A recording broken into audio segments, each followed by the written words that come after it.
ኣብ ከተማ ማልበ ደቡባዊ ሾደን ኣብ ዝርከብ ካልኣይ ደረጃ ቤት ትምህርቲ ብዝወረደ መጥቃዕቲ ሓደ ተማሃራይ ክልተ መምሃራን ከም ዝተቐተላ ፖሊስ ሓቢሩ።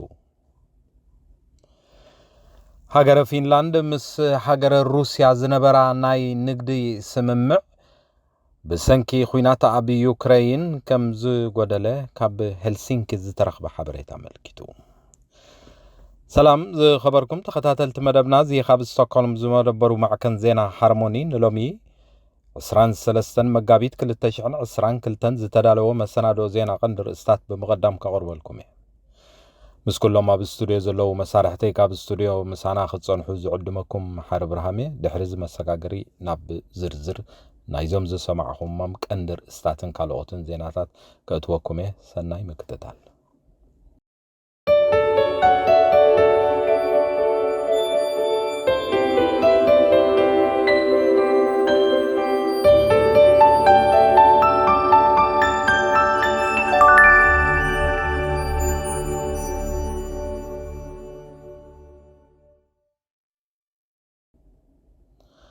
ክልተ መምሃራን ኣብ ማልመ ደቡባዊ ሾደን ኣብ ዝርከብ ካልኣይ ደረጃ ቤት ትምህርቲ ብዝወረደ መጥቃዕቲ ሓደ ተማሃራይ ክልተ ደቂ ኣንስትዮ መምሃራን ከም ዝተቐተላ ፖሊስ ገሊጹ ኣሎ። እዚ ወዲ 18 ዓመት ዝዕድሚኡ ናይቲ ቤት ትምህርቲ ተማሃራይ ምዃኑ ዝተነገረሉ ብቕትለት ተጠርጢሩ ብእንብኡ ከም ዝተታሕዘ ፖሊስ ኣብ ዘውፅኦ መግለጺ ሓቢሩ። ማዕከናት ዜና ሽወደን ከም ዝገለጾ ኣብ 50ታት ዕድመ ዝርከባ ግዳያት ብኻራ ተወጊአን ከም ዝተቐተላ ካልእ ዝኾነ ተተኳሲ ብረት ግን እቲ ተማሃራይ ከም ዘይነበሮ ፖሊስ ሓቢሩ ኣሎ። እዘን ክልተ ሰራሕተኛታት ቤት ትምህርቲ ላቲን ማልመ ሽዑ ንሽዑ ብኣምቡላንስ ናብ ሆስፒታል እኳ እንተተወስዳ ብሰንኪ እቲ ዝወረደን ዘስካሕክሕ መጥቃዕቲ ካብ ሞት ክድሕና ከም ዘይከኣላ ክፍለጥ ተኻኢሉ ኣሎ። ፖሊስ ትማሊ ንግሆ ዝሃቦ ዜና ምፃዊዒት ሓደጋ ምስ ተቐበለ ጡርጡር ኣብ ውሽጢ 10 ደቃይቕ ብፖሊስ ከም ዝተታሕዘ ክፍለጥ ተኻኢሉ ኣሎ። ኣባላት ፖሊስ ኣብቲ ቤት ትምህርቲ ክበፅሑ ከለዉ እቲ ቦታ ህዱእ እኳ እንተነበረ ነተን ክልተ ግዳያት እቲ ጡርጡር ከዓ ኣብ ሳልሳይ ደርቢ ከም ዝረኸብዎ እቲ ሓበሬታ ኣረጋጊጹ ኣሎ። እቲ ተማሃራይ ነዚ መጥቃዕቲ ዝገበረሉ ምኽንያት እንታይ ምዃኑ ዛጊት ፖሊስ ካብ ምግላጽ ተቆጢቦም ከም ዘለውን ይኹን እምበር ፖሊስ ትማሊ ኣብ ዝሃቦ ሓበሬታ እቲ ጡርጡር እቲ ቅትለት ተኣሚኑሉ ከም ዘሎ ክፍለጥ ተኻኢሉ ኣሎ። ኣብዘን ዝሓለፋ 2 ሳምንታት ፊንላንድ ምስ ሩስያ ዘለዋ ንግዳዊ ርክብ ብ60 ሚእታዊ ምንካዩ በዓል መዚ ጉምሩክ ፊንላንድ ሓቢሩ ኣሎ። ካብ ካልኣይ ሰሙን ናይ ዝሒዝናዮ ዘለና ወርሒት ሒዙ ንግዳዊ ርክባት ክልቲአን ሃገራት ብናህሪ ክጎድል ምጽንሑ እቲ በዓል መዚ ከም ዘመልከተ እቲ ካብ ሄልሲንኪ ዝወፀ ሓበሬታ ኣረዲኡ። ብጠቕላላ ኣብዛ ሓለፈ 2 ሳምንታት ናብ ጉምሩክ ኣታዊ ዝኾነ ናይ ሰደድ ጽሑፋዊ መፍለጢ ወይ ከዓ ዴክላሬሽን ብ60 ሚእታዊ ታንቆልቂሉ ከም ዘሎ ክፍለጥ ተኻኢሉ ኣሎ። ሰሙናዊ ኣብ ወደባት ፊንላንድ ልዕሊ 20 መራኽብ ሩስያ ይዕርፋ ከም ዝነበራ ዝፍለጥ ኮይኑ ካብ ካልኣይን ሳልሳይን ሳምንታት ወርሒ መጋቢት ግን 9 መራኽብ ጥራይ ምእታወን እቲ በዓል መዚ ኣመልኪቱ ኣሎ። ሓደ ካብዞም ዝዓበዩ ንግዳዊ ኣቑሑ ፍርያት ድፍድፍ ነዳዲ ሩስያ ኮይኑ ናብ ፊንላንድ ብባሕሪ መጽእ ምንባሩ ኖርዌይ ቱዴይ ዝተባህለ ማዕከን ዜና ንሰብ መዚ ፊንላንድ ብምጥቃስ ሓቢሩ ኣሎ። ኣብ ዝሓለፈ ዓመት ቁጽሪ ናይቶም ጾታዊ ርክብ ክገዝኡ ወይ ከዓ ክገዝኡ ዝናፈተኑ ኣብ ትሕቲ ቀይዲ ዝኣተዉ ሰባት ቁጽሮም ብዕጽፊ ምዝያዱ ሰነዳዊ ጸብጻብ ሬድዮ ሽወደን ኣቃሊዑ ኣሎ። እዚ ዝኸውን ዘሎ ፖሊስ ነዞም ከምዚኦም ዝበሉ ገበነኛታት ኣብ ምክትታል እናተመሓየሸ ብምምጽኦም ምዃኑ እቲ ሓበሬታ ኣፍሊጡ። ኣባላት ፖሊስ መላእ ሽወደን ተወሰኽቲ ስልጠናታት ክወሃቡ ምጽንሖም እውን ኣመልኪቶም ከም ዘለውን ዝሓለፈ ዓመት 841 ሰባት ጾታዊ ርክብ ወይ ከዓ ዝሙት ብገንዘብ ክገዝኡ ከም እንዳፈተኑ ከም ዝተታሕዙ እዚ ድማ ምስቲ 469 ገበነኛታት ዘመዝገበት ቅድሚያ ዝነበረት ዓመት ብምውድዳር ሎም ዘበን ብዕጽፊ ክዝዛይድ ገበን ይስራሕ ከም ዘሎ እቲ ሬድዮ ሽወደን ዘቕረበቶ ጸብጻብ ኣረጋጊጹ ኣሎ።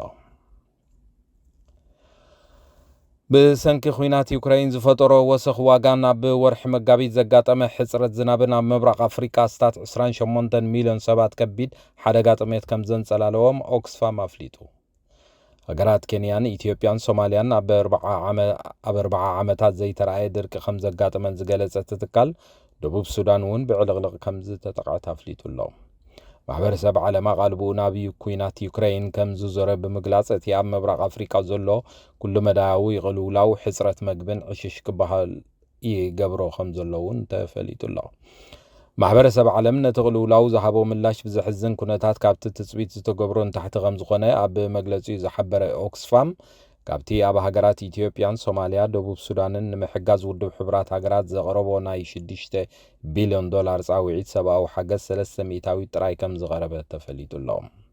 ዝተፈላለዩ ከባቢታት ኢትዮጵያን ኬንያን ሶማልያን ደቡብ ሱዳንን ከቢድ ዕንወት ወሪድዎም ከም ዘሎ ዝሓበረ ፈጻሚ ስራሕ ኦክስፋም ጋብርኤላ ቡቸር ዋላ ኣብዚ ወርሒ ዝናብ እንተርከበ ሎሚ ሕጹጽ ስጉምቲ እንተደኣ ተወሲዱ ሙሉእ ሕውየት ዳርጋ ዘይከኣል እዩ ኢላ ኣላ። تكتاتلو ዘለኹም ሃርሞኒ መድያ እዩ ድሕሪ ዝሓፂር ጸብጻብ ኩነታት ኣየር ዝሰሙን ናብ ሓጽርቲ ዜናታት ከሰጋግረኩም ምሳና ጽንሑ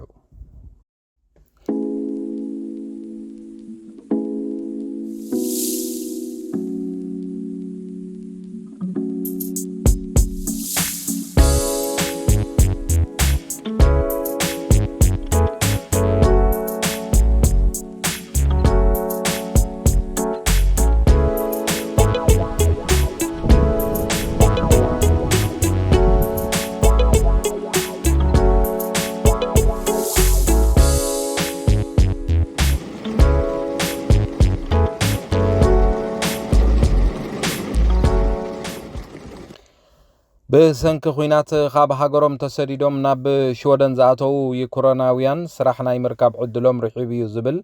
تسفا خمزلو بعل مزيعيو شودن حبيرو لهم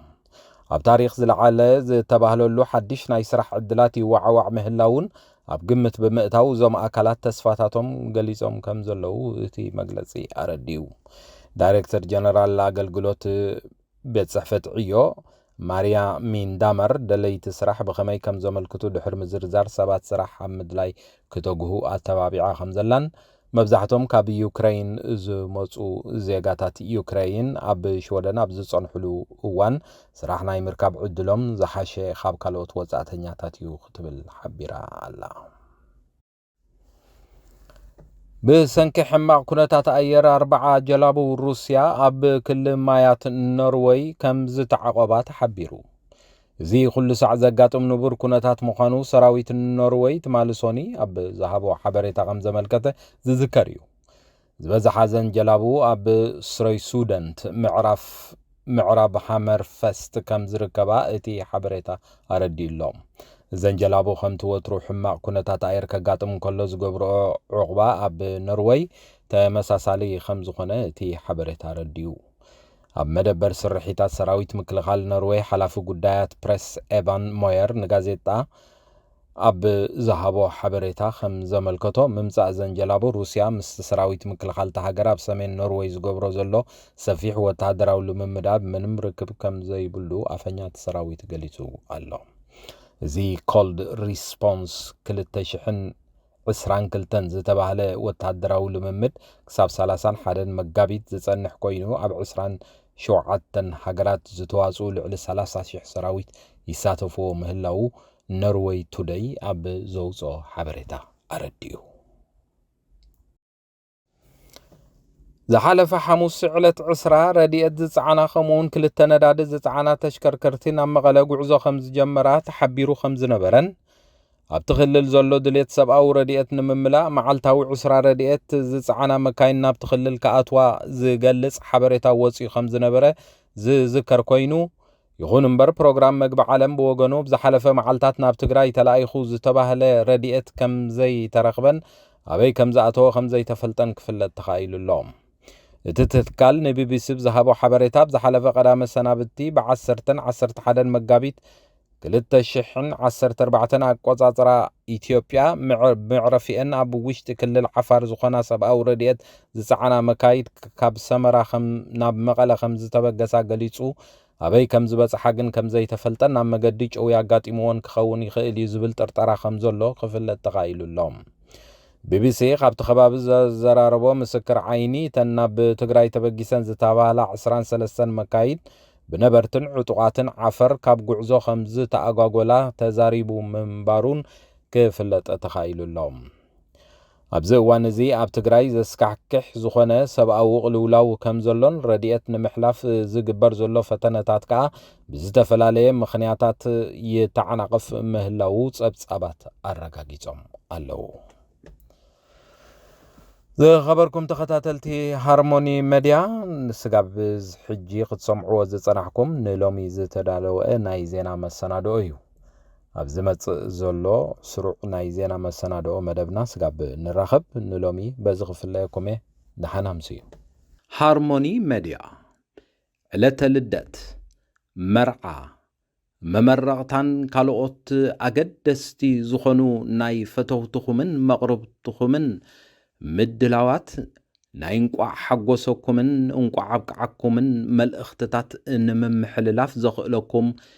መደብ ጀሚርና ከም ዘለና በዝጋጣሚ እዚ ንኹልኹም ተኸታተልቲ ሃርሞኒ ሚድያ ንሕብር ንኹልኹም ፈተውትኹምን መቕረብትኹምን እንቋዕ ኣብቅዓኩም ንምባል ኣብ ትደልሉ እዋን ሃርሞኒ ሚድያ ዕድል ከፊትልኩም ስለ ዘሎ ተጠቀምሉ